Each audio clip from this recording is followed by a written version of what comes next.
Bonjour, je viens de retrouver un kit que je pensais avoir présenté depuis longtemps, mais ce n'est pas le cas.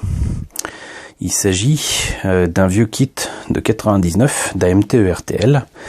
Il s'agit du tank de la Fédération du Commerce, qui est supposé être 1,32. C'est assez rare que je puisse voir aussi facilement une échelle indiquée sur un kit d'AMT-ERTL. D'autant plus amusant que 1,32, 1,35 c'est quand même assez proche. Et c'est une échelle assez commune des kits militaires. Et d'avoir enfin un kit à cette échelle très commune, un kit Star Wars, ça permet beaucoup de possibilités, d'idées, de diorama et de réalisation. Mais on va y revenir. Donc, kit qui a quasiment 20 ans, parce qu'on est en 2018 et qui date de 99. Kit qui fait partie de la collection que je vous ai déjà présentée, qui contenait notamment les Naboo Starfighter, les tout petits kits d'AMT-ERTL que je vous ai déjà présentés, avec le vaisseau de Darth Maul, des petites choses comme ça. Et veuillez m'excuser, le podresseur d'Anakin, ou encore le Stab Droid. Et dit comme ça, effectivement, Stab Droid, ça peut faire rigoler, ça peut faire un peu coquin. Mais voilà, c'est la même collection. Puisque je rappelle que ces kits n'ont tellement pas marché que pour le deuxième film de Star Wars qui était pourtant attendu, qui était l'attaque des clones, il n'y a eu, en tout et pour tout, qu'un seul kit japonais de Fine Molds qui est sorti avec le Jedi Starfighter, avec l'anneau qui permet de passer en vitesse lumière, de Obi-Wan Kenobi, et que AMT-ERTL n'a repris les kits Star Wars qu'à partir de 2005, soit 6 ans plus tard, avec le dernier film de la prélogie, qui était donc La Revanche des Sith. Mais je ne vais pas vous refaire l'historique, je vous en ai déjà parlé très souvent. Donc kit de l'épisode 1, kit classique s'il en est, qu'on a aussi là encore trouvé très souvent en solderie et assez rapidement, mais un kit qui est pas mal du tout. J'en profite pour vous rappeler que quand les gens me demandent mais qu'est-ce que tu fais de tous tes kits, c'est puisque tu en as tellement. Là je vous montre par exemple, là vous avez une boîte, mais en fait vous en avez deux. Vous avez deux boîtes l'une dans l'autre. Le contenu de chacune des deux boîtes dans une seule. Et donc au lieu d'avoir deux boîtes, vous en avez qu'une seule. Vous gagnez immédiatement, forcément, de l'espace. Et ça, vous pouvez le faire avec de nombreux kits. Je vous ai déjà prouvé que certains kits, parfois, prenaient de la place. Mais d'autres, on peut en mettre 2, 3, 4 identiques ou différents dans une seule boîte. Vous pouvez gagner comme ça énormément de place. Bon, par contre, évidemment, pour se rappeler où se trouve tel ou tel kit, c'est pas l'idéal. On fait le tour de la boîte justement. Vous avez quand même de belles photos de modèles montés et peints, qui sont pas vilains du tout d'ailleurs, sur la boîte.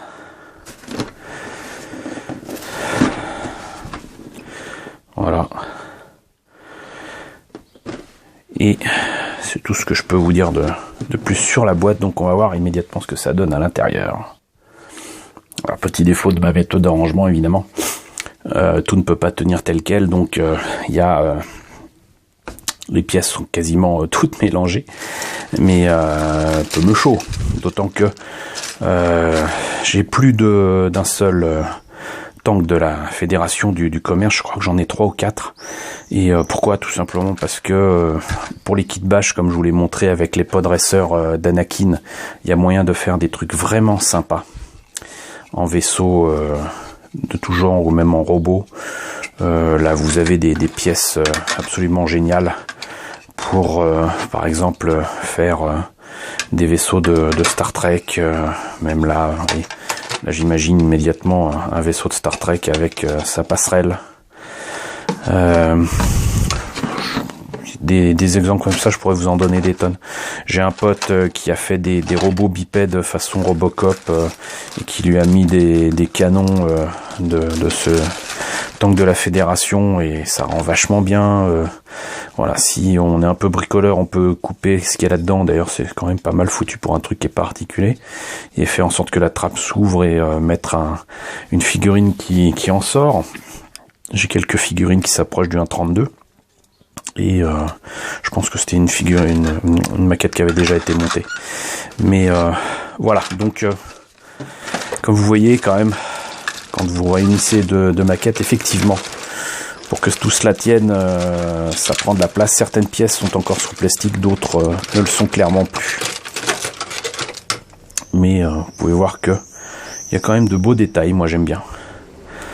J'aime bien ce kit. Les kits de 99 de Star Wars sont pas si mauvais.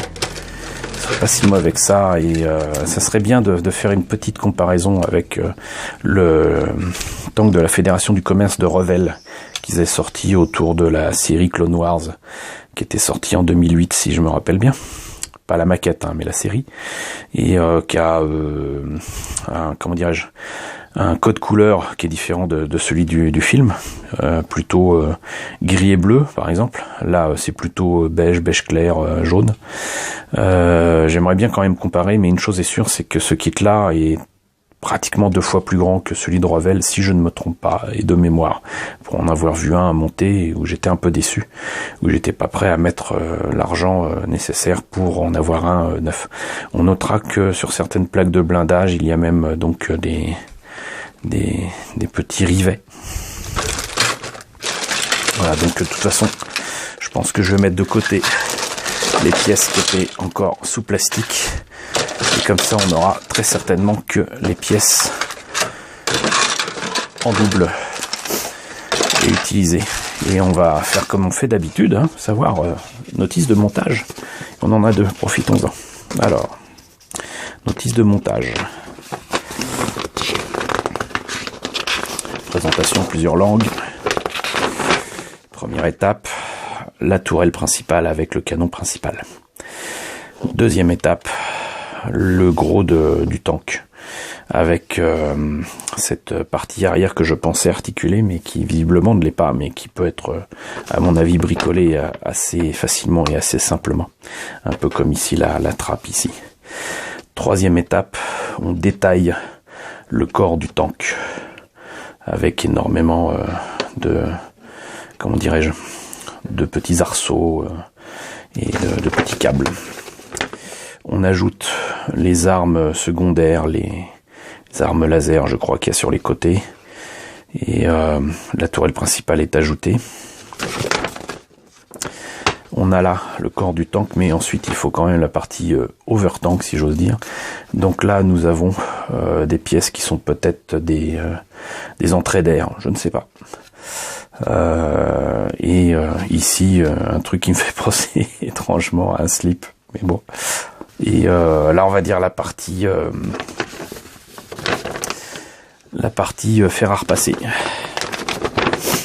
Et ensuite, il faut passer à la peinture. Et ce qui est bien, c'est que le socle, si je m'en rappelle bien, est quand même pas mal du tout et donne une impression de, comment dirais-je, d'apesanteur assez sympathique.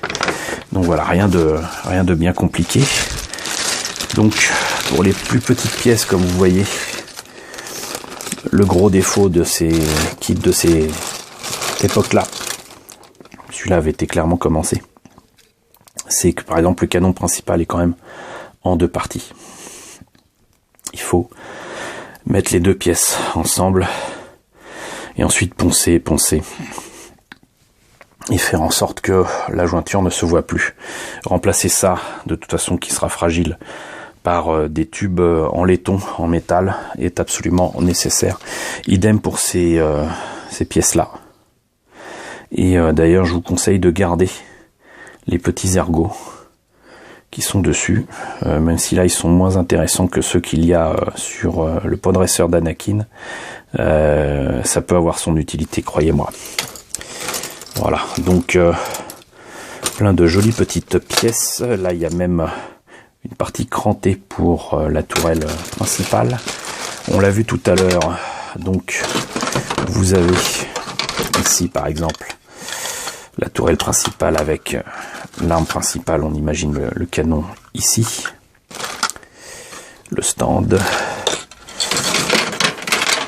le corps même du tank est bel et bien, comment dirais-je, représentatif du design des autres pièces de la Fédération du commerce et des droïdes qu'ils utilisent.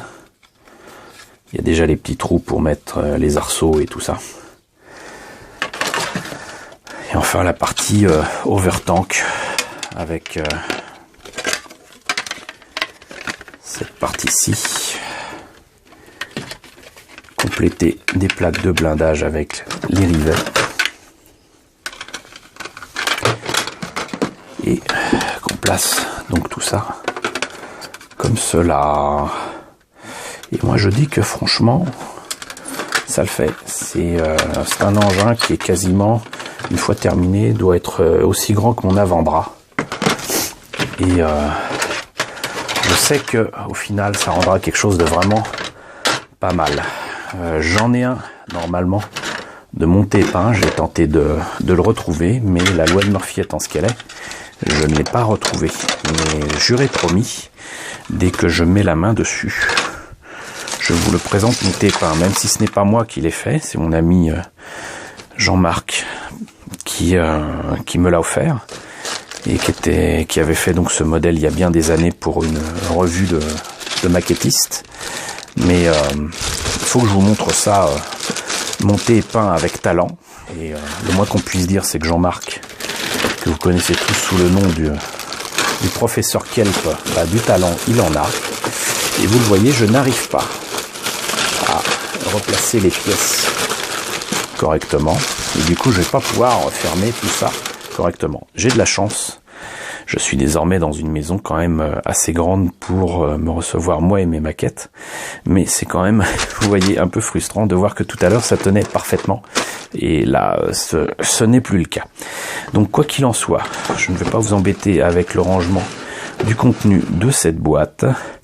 J'espère que cette présentation rapide des pièces de tank de la Fédération du commerce en 32 par MTE-RTL qui date donc de 1999 vous a plu. N'hésitez pas à me dire ce qu'il en est dans la section commentaires. N'hésitez pas à liker, c'est important. N'hésitez pas à partager, c'est tout aussi important. N'hésitez pas à vous abonner si ce n'est pas déjà le cas. D'ailleurs, coucou et merci à tous les nouveaux abonnés qui nous ont rejoints dernièrement. Coucou aux grands anciens, puisqu'ils sont là, ils sont fidèles. Et je vous dis à très bientôt pour la présentation, très certainement, de nouvelles maquettes Star Wars.